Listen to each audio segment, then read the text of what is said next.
Si quieres mejorar el rendimiento escolar y deportivo de tus hijos, dale Implexin. Implexin es un multivitamínico y estimulante al apetito. Implexin, el multivitamínico de Laboratorios Amerifarma. Vamos a iniciar el programa con las perspectivas económicas de acuerdo al Fondo Monetario Internacional. Usted la puede encontrar en su página web www.imf.org. Ahí encontrará lo que es un documento, World Economic Outlook, el documento de perspectivas económicas a nivel mundial que realiza el Fondo Monetario Internacional al mes de octubre, es decir, ellos sacan abril y sacan octubre, una actualización de lo que son sus perspectivas, tanto en el año 2015, así como también sus proyecciones para el 2016 y otros años más. Bien, ¿qué dice el Fondo Monetario Internacional? El Fondo Monetario Internacional señala que a nivel global, es decir, a nivel mundial, se nota diferencia en las tasas de crecimiento por países. Usted tiene los países industrializados, usted tiene los países emergentes o en desarrollo. Los países industrializados se ve cierta recuperación.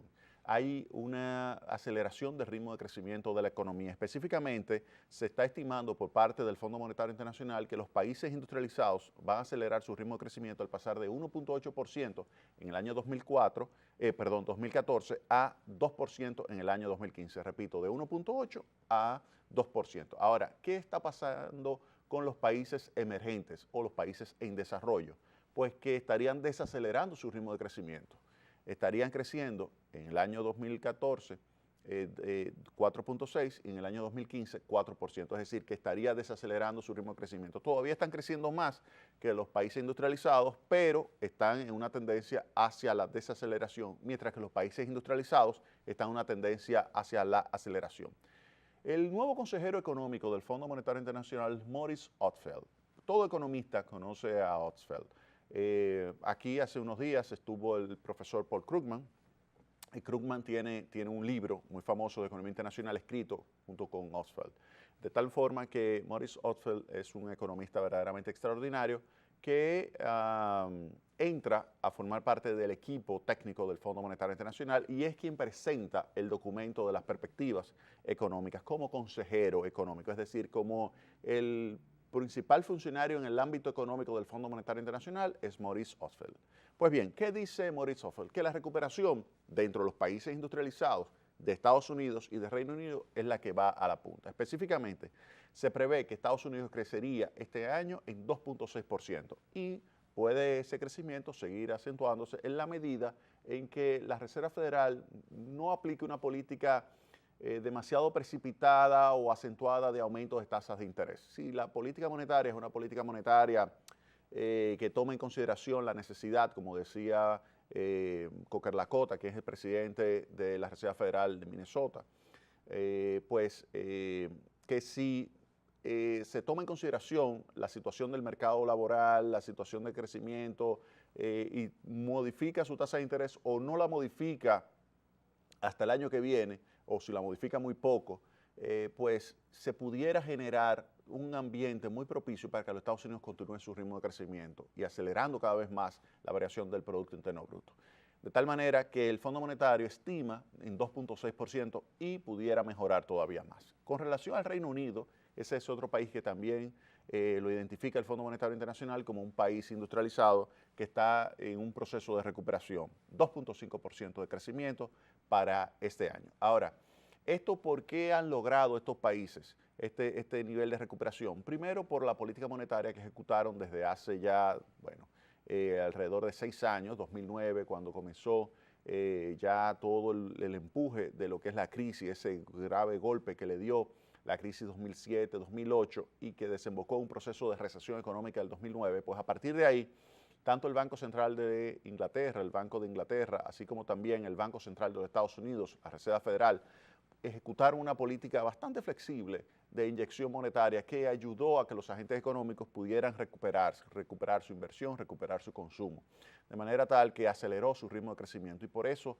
es que estas economías se nota que han estado acelerándose por encima de otras economías industrializadas.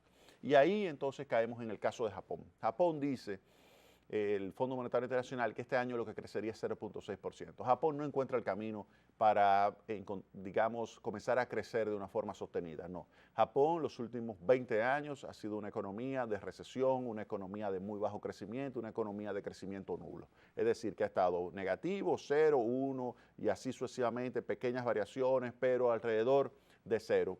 Pura recesión, lo que se ha visto en una gran cantidad de años, que es decir, que crecimientos o variaciones del Producto Interno Bruto negativas, y para este año lo que se prevé es 0.6%, todavía muy lejos de lo que le gustaría crecer a ese gigante asiático. La zona euro, lo que se estima crecería este año es 1.5%, encabezado por Irlanda, más de 4%, y España, 3.1%. Ustedes recuerdan que cuando todo el mundo estaba criticando la política económica del presidente Rajoy, en ese momento nosotros señalamos aquí en Tecnopol que esa era la política económica correcta, que era dolorosa esa política económica, pero había que mandar un mensaje a los agentes económicos de que efectivamente era serio la política de consolidación fiscal. Todavía falta mucho por hacer en España, que era serio la política de reforma del mercado laboral, que todavía falta mucho por hacer, y que era en serio también todo un conjunto de medidas que se estaban tomando para mandar tranquilidad a los agentes económicos de que se iba a resolver los desequilibrios externos, como es el caso de la cuenta corriente de la balanza de pagos, que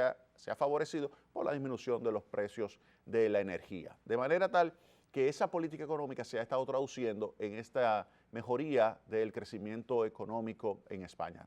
Específicamente, se estima 3.1% el crecimiento económico español. Y esto favorece el crecimiento de la zona euro en 1.5%, que todavía es bajito, que debería ser por encima de 3, debería ser por encima de 3. Pero por eso es que se piensa que el Banco Central Europeo va a continuar inyectando liquidez en los próximos meses y con esto se prevé que mejore el ritmo de crecimiento. Ahora, los países no industrializados, los países emergentes, los países en desarrollo dentro de esos países emergentes, pues están siendo golpeados por el sobreendeudamiento del sector privado. El sobreendeudamiento del sector privado ha hecho que, pues ahora, con la devaluación, porque muchos se sobreendeudaron en dólares o en euros, y ahora con la devaluación de sus monedas frente a esas monedas fuertes, pues está aumentando lo que es su nivel de deuda en moneda local. Y esto obviamente que repercute de una forma negativa cada vez que tienen que pagar esos intereses, aumenta lo que es el costo del servicio expresado en moneda local y esto impacta negativamente lo que es la viabilidad financiera de las empresas productivas. Y también hay que señalar que hay turbulencias, muchas turbulencias políticas vinculadas con corrupción. Por ejemplo, el caso de Brasil, toda esa información que se ha estado dando a conocer de los problemas que ha tenido el gobierno de Dilma Rousseff, pues es una información que aleja a los inversionistas y hace que el Producto Interno Bruto, al disminuir la inversión extranjera, pues disminuya su ritmo de crecimiento. De hecho, se prevé que América Latina este año lo único que pues, se puede decir es que va a tener un desempeño paupérrimo. La caída se prevé en 0.3%, es decir, 0.3 retrocedería el Producto Interno Bruto de América Latina para este año. Cuando uno entra en el detalle, nos damos cuenta de que Venezuela, oigan bien, Venezuela, un país sumamente rico, con petróleo. Es verdad que el precio del petróleo ha caído, pero no menos cierto es que tiene una cantidad enorme de ese material que puede pues, colocar en los mercados internacionales la cantidad que quiera en el momento que quiera. Pues Venezuela, ese país tan rico, caería 10% este año. 10% caería Venezuela. Entonces, ante esa situación, obviamente que hay problemas muy serios. Brasil caería 3%. Luego, países que apenas crecerían, Argentina, Ecuador caería también. Y así sucesivamente, América Latina no se ve muy bien. Pero estos grandes, como Brasil y Venezuela, pues tendrían caídas severas. Entonces, esto haría retroceder el Producto Interno Bruto latinoamericano en 0.3%. China, el Fondo Monetario Internacional le estima en 6.8% su ritmo de crecimiento. Esta semana la Reserva o el Banco Central de China decidió bajar su tasa de interés, la decidió bajar casi al 4% para estimular lo que es la economía, porque ellos lo que ven es que necesitan expandir su consumo interno, su inversión, de tal manera que se pueda entonces acelerar el ritmo de crecimiento del Producto Interno Bruto. China creciendo 6.8%, está muy lejos de aquel famoso 12, 13, 14% que llegó a crecer en algún momento China. Y obviamente que esto impacta desfavorablemente a todo el resto de la economía mundial porque China, como segundo gran jugador a nivel internacional, es un gran demandante de materias primas. Y si China está reduciendo su ritmo de crecimiento, pues entonces eso significa una reducción de lo que es el precio promedio de los bienes básicos, que son los que exportan América Latina y otros países por ejemplo, países en desarrollo como asiáticos o africanos. Y esto obviamente que hace que entonces estos países se desaceleren. Con relación a República Dominicana, el Fondo Monetario Internacional estima en 5.5% el ritmo de crecimiento para este año. Nosotros pensamos que debería ser por encima del 6%. O sea, nosotros lo vamos a poner aquí, vamos a jugárnosla, vamos a decir que el ritmo de crecimiento va a estar por encima del 6% para el año 2015. Y el Fondo Monetario Internacional con el 5.5% estaría quedándose corto. Vámonos a la pausa y retornamos en breve con más Tecnopol.